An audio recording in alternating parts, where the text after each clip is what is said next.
guy's perspective, I feel like guys may not think about it like at first, like when it happens, like when you have sex, you know, you may not be thinking about like, dang, like I might have a child, you know what I'm saying? You just in the heat of the moment or whatever, and may not be thinking about a condom, you know what I'm saying? May not be thinking about it, just thinking like, oh man, like it's going down.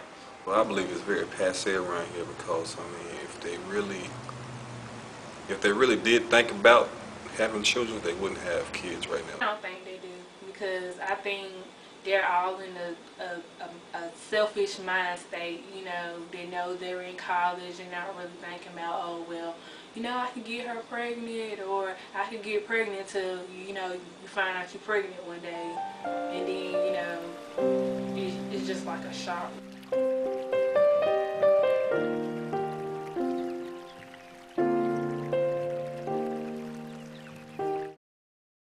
I had my baby January 31st, 2009.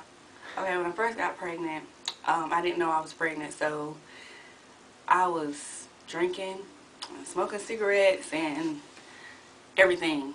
And I still feel bad about that to this day because, you know, when you first get pregnant and stuff, they be like, well, you're not supposed to drink and smoke and stuff like that, and that's the most sensitive period, so I still feel guilty about that. The first thing that went through my mind was, okay, I don't have any money. I don't have a job because I was unemployed at the time, looking for a job.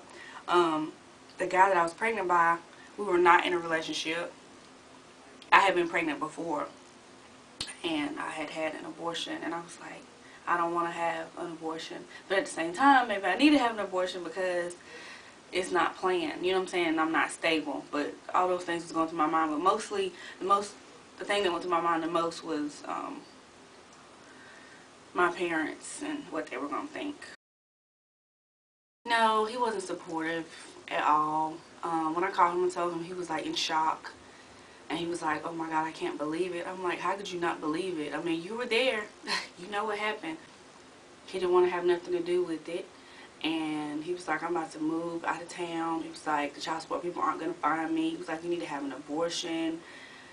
Like, he was like, I'll meet you at the abortion clinic tomorrow. He told me he wanted to meet me at the abortion clinic. And he was like, I already got other kids. And he was like, I don't want no more. And I was just like, dang. Okay, you helped me make him, but you don't want to be there. It takes two to make a baby. That's what I was trying to tell him.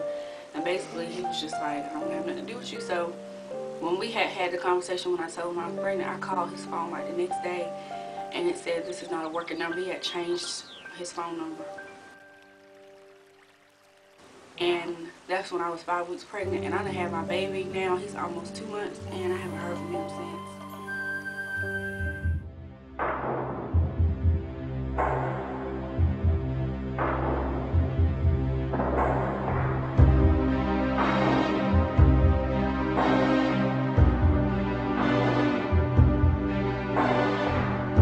We both pregnant. That's kind of crazy. Like people were saying, like at first when I got pregnant, then Krista got pregnant, they was like, y'all the best friends, y'all did it on purpose, anything. yeah. And then Tamara got pregnant, they said, oh yeah, they really planned it. At first I felt I need to calm down, but obviously I ain't really I don't think it hit him as much. I don't think she had a big impact. Okay, when Krista first found out she was pregnant, she kept talking about getting an abortion. I was like, no, she can't get no abortion. Only because I didn't want to be pregnant by myself. So I guess I was thinking about myself. Well, I was against either one of y'all getting abortions because I don't believe it. Yeah, I didn't either, but she was just like, I want to get an abortion. I was like, no, she's going to be pregnant with me. I ain't going to be in this by myself. Well, at first, the baby father, he just kept trying to say, get an abortion, get an abortion. He was just like hassling me constantly, like every single week, just telling me. So it was kind of bringing my self-esteem down and making me feel like maybe this isn't what I want. I found out I was pregnant before I was about to take my history exam, so my mind was all messed up. I was thinking about some crazy stuff. I was like, I don't want no baby by this dude. This can't be. Basically, nauseousness, been throwing up a lot, losing weight, tired all the time, sleepy. Basically, also a lot of energy. I get a little scared sometimes because I don't want to be the type of parent my mama was. Because they say how your parents were back in the day. then that's how you gonna be towards your kid. And me and mama got a lot of drama and a lot of history, so I don't want to be the same type of parent my mom was. So.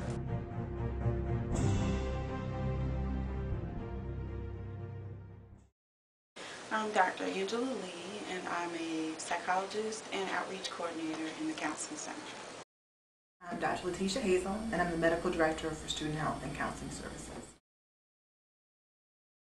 I help them to identify friends, maybe that have children, to find a supportive family member, a sister, especially women in their family who have gone through the pregnancy already, or if they're choosing adoption or abortion, people who have gone through that who might be able to connect with them on their experience. You know, a lot of times roommates come in and they start talking, and that helps the other person make a decision. So I think that if the program, you go maybe together as a group and you discuss it afterwards, like, what are you doing? This one, no, I'm on the pill. No, I'm using this, and it becomes important for protection, like, you know, making a pact to go through school without an unwanted pregnancy, something like that. It's just important when you think about your future. What was your intention when you came to school? Did you come to finish and get your degree, or did you come to get pregnant or become a father? And then from that route, how do you make sure you reach your goal? Unfortunately, we don't do any obstetrical or prenatal care here, so as soon as there is a positive pregnancy test, we refer the student to one of the outside services. There's Harrison Smith, OBGYN, and there's also Planned Parenthood. Condoms, condoms, condoms, condoms, condoms. It's so important, not just to prevent pregnancy, but sexually transmitted infections. We know gonorrhea, chlamydia, syphilis, trichomonas. It's just so important. Well, for students who are freshmen, I believe that pregnancy is a choice. However, if they do come to campus and that's not their choice coming in as a freshman, then I definitely suggest that they explore birth control options. We have a lot of birth control options here in the pharmacy. Through Project Safe and different organizations, they can get condoms and things like that for free. Use protection. Even though protection not 100%, like, it's better than nothing at all. You know, I mean, of course everybody's going to have sex in college because, you know, so much pressure, you know, you away from home, first time, whatever. But, you know, you really only got two choices. Either you know, protect yourself, or you don't have sex at all. Best advice is use protection. That's all I can say. But I thought person used protection, but you know, guys are sometimes tricky, so you have to check for yourself. You can't always trust a guy on whatever they say, because they may be trying to trap you. Not necessarily trap you, but they can get you caught up in the world of trouble. Wear condoms, because all this drama with the baby daddy and all that other mess ain't even worth it. Just wear condoms and wrap it up, birth control, all that stuff. All this morning sickness, you're going to hate it. Some people are just so naive. I was naive. I was like, I'm just going to have sex. I don't care about anybody but myself. And now I have a baby. I don't have no baby daddy. And he's with somebody else. He has a whole other family I didn't even know about. But we have to make sure that people don't have AIDS and stuff, because most of the people that's got AIDS is people that's really young. If somebody really cares about you, then they'll go get tested. And you'll get birth control if you care about yourself, and won't end up with a kid with no daddy like me.